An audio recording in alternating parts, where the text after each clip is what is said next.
Welcome back to the Scale Smart podcast. I'm your host, Jacob, and also the founder of Next Scale Growth. Today, I have the pleasure of being joined by Cyril Louis, the CEO and co founder of Mavericx. Cyril, thank you for joining me today. Thank you for the opportunity. So, before we get into the questions, I want to ask you a little bit more about yourself, Cyril. So, tell the audience who you are, your experience, and what do you guys do at Mavericx? Yep. So as you said in the introduction, so I am the CEO co-founder of Mavericx. Mavericx is a consulting company working mainly on customer experience, digital engagement, AI, and also cybersecurity. So we are joining all the pieces of the global customer experience. And what led up to you becoming the CEO and the co founder of the company?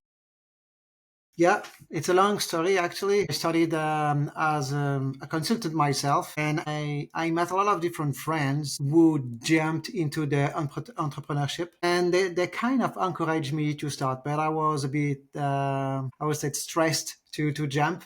So I just waited for the right opportunity. So in my journey, actually, I started with intrapreneurship. So building teams within an existing company or building a company subsidiary from an existing one. And then I felt ready to create my own company and my own journey within Mavericx. Sure, with 17 years in digital and CRM and having grown Mavericx from a consultancy to a recognized Salesforce partner, what have been some of the biggest challenges you face when it comes to scaling the company? Yeah. One of the biggest challenge is actually maintaining the specialization and the quality as we grow.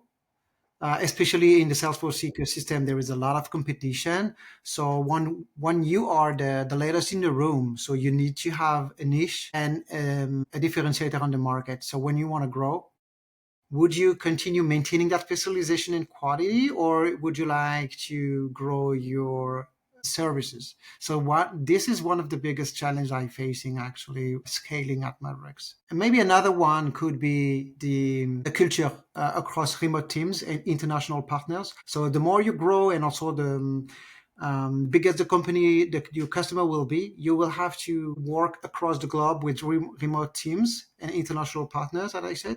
So it's not just about scaling operation, but it's also scaling about clarity, trust, and also the mindset. So finding the right partner with a similar mindset and culture.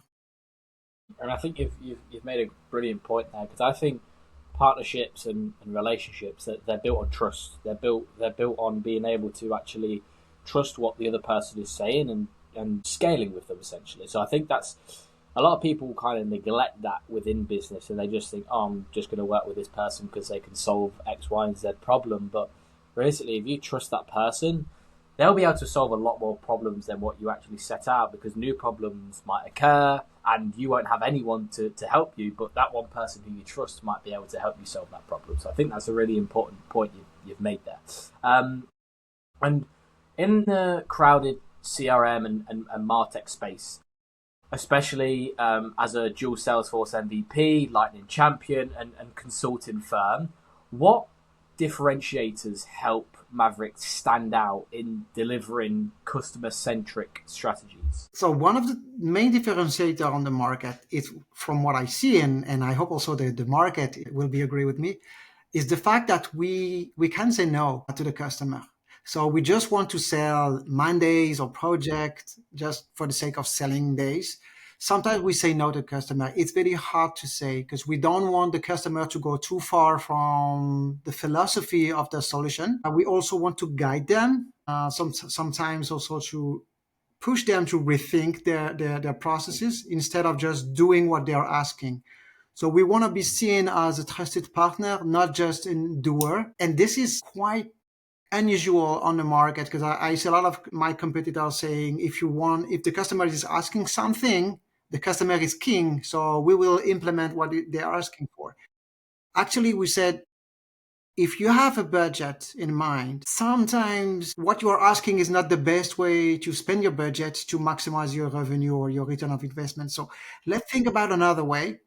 And maybe if you don't do this, but instead sharing our own experience and return of best practices, go that direction, maybe you will see more value. That's a really, really good point, and I think this is something which I've definitely figured out now is disqualifying yourself and saying no to things because that's the best opportunity. Because I think what a lot of people do is they see an opportunity, and even if they're not qualified or they don't think it's the best opportunity, they're very quick to say yes or let's do it because the cash. And I think it's a natural like human instinct to like want to get to the money and be able to deliver the project and let's say for example get a referral. But Yeah. if you're saying yes to a project which you're not entirely sure about, you're not going to deliver the best service. So your reputation isn't going to be, let's say, up to standards. And you'll actually probably end up losing money in the long run on that because even though you'll make money on that project, you're not going to get what you want out of that project to get more people in. So realistically, like it's not successful. So I think that's a really, really good point you've just mentioned there. And like I think a lot of people struggle to do that. What would you say like, shifted for you, Cyril, to be able to stop jumping at opportunities and actually taking a step back and saying, actually, no, Yeah. let's try and educate the customer and say no to these opportunities to better ourselves. Yeah. It is not simple, and sometimes we are still struggling. One piece of the job is to really partner with the customer. So, see, if I was sitting on your chair, what would be the best way to spend the budget and maximize the revenue, the return on investments? So we are also guiding them that way for everything that we've seen and we've done before. And another part of the question is, if I don't have currently the skills, but that project is in my roadmap, aligned with my vision and my strategy, I would love to go that direction to scale myself. I would be keen to say yes. But then, if I want to deliver the best solution, I should anticipate to partner with someone else. So it's, as we said in the introduction, how to build a trusted network and partner with someone with the same philosophy and mindset. You should also anticipate this if you want to scale, because you will not be 100% ready for 100% of the opportunities. So what if something is coming a bit too early, but still aligned with your vision and you want to scale that direction? Let's start that first opportunity jointly with someone you trust, and be fair and transparent with the customer. Because if you want to build a long-term relationship, everything built around trust, you need to explain why you partner with that specific company to deliver this project. It's also something that is not common. A lot of companies would like to hide this or subcontract without telling the final customer. It's not also our philosophy. So we are working full transparency with our customer. And your pioneering use of Salesforce Data Cloud and AI tools like Einstein, for example, how are you embedding AI in both your internal processes and client engagements to optimize what you're doing? So we have different ways. So internally, AI can be a game changer for productivity, not necessarily the tool of Salesforce itself, but AI in general. So at Mavericx, of course, we are using it for content generation, for test automation, for summarizing complex documentation. And we also encouraging our team to use those kind of solutions. So it's not just about using it, it's the mindset shift.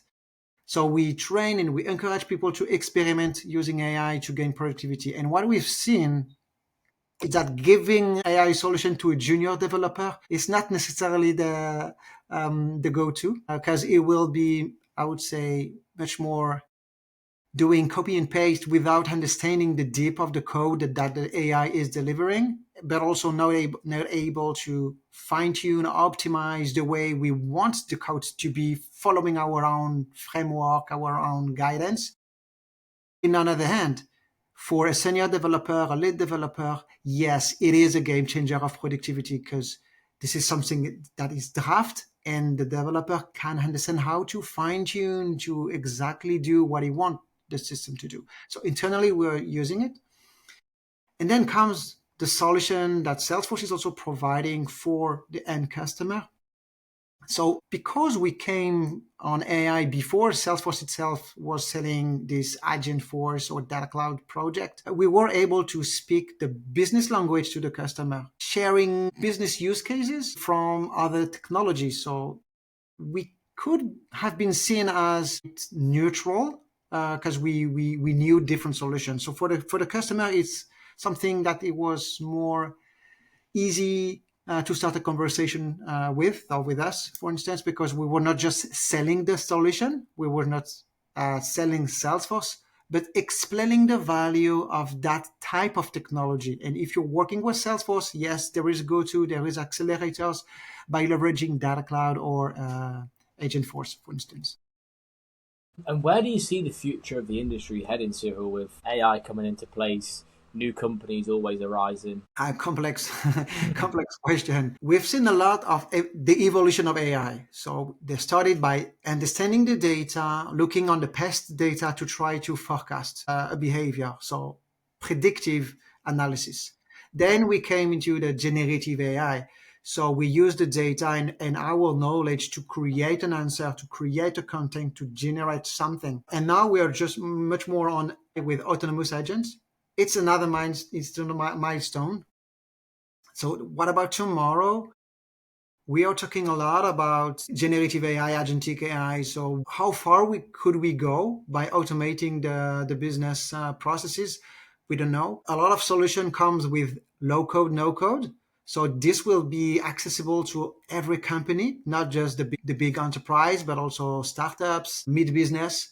And that will be the change. So will you be able to jump into a solution and see the value that you can have, remove the barrier that you might have, saying it's too complex for me as a small company, and find the productivity? I think in the future it's how the solution will be more and more accessible to someone with no technical background, just leveraging existing systems, no code, telling what you want and then seeing what is generated.